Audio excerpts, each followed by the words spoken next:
I wanted to delve a little bit deeper into why I have a huge problem with a lot of the people that do like the God recruiting type things on TikTok or any social media for that matter.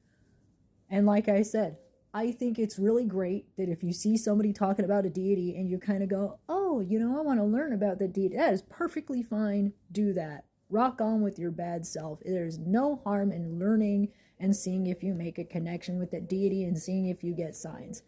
But the reason why I tend to be very careful about that stuff is because, okay, I used to work with Loki. Now I don't have a problem with Loki. Like, he does still show up, but he's not my main. But I used to be obsessed with him. I used to be obsessed. And as a result of this obsession, I had a woman in my community scoop me up to try and help me communicate with him. And went from her helping me to communicate with him and get a better handle on what he was like and how to give him offerings. She also decided to start using his name to get me to do stuff for her, like clean her house, assist her with carrying stuff. She even started to get very sexual with it. Now, I know how people must feel about that. Oh, gods don't get sexual with people, and gods don't take on mortal lovers or anything like that. Now, I don't know what you believe or don't believe about that, but I will say this. Like, I personally do believe that there is God spouses, but what she did was still wrong. I do not think that a God is going to come through another human and start molesting you, touching you, but she would do that to convince me it was really him. And then most of what came out of her mouth ended up benefiting her. And then we had a really big fallout, and then she told the entire community that I used her to commune with Loki and that I was this horrible person. And for like almost a decade, I had to look over my shoulder in my own local community thinking I was surrounded by enemies.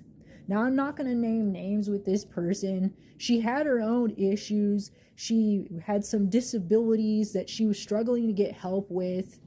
And I know that she also had her own like insecurities as well. And I feel bad for this person. It's been like over a decade now, and I know I've grown. I don't know about her, and I really don't care what's going on with her. I talk about this as a way of healing and to educate people about the fact that people like her exist. But if they're going to come through a medium, it's to give you a message. It's not to molest you. It's not to get you to do some task for another person. I just wanted to let you know about that. And Loki was not the only god that she faked being possessed by. She faked being possessed by Tezcatlipoca. That is like probably another story for a different day. She even faked being possessed by the god Tyr. Big no-no, because Tyr is all about being honest.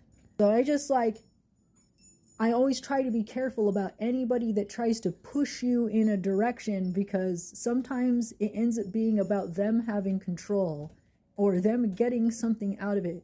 So just be careful. You see someone talking about a deity, you feel interested, you feel called, go for it. But you don't have to follow everything that person says. Just go with your own feelings about it.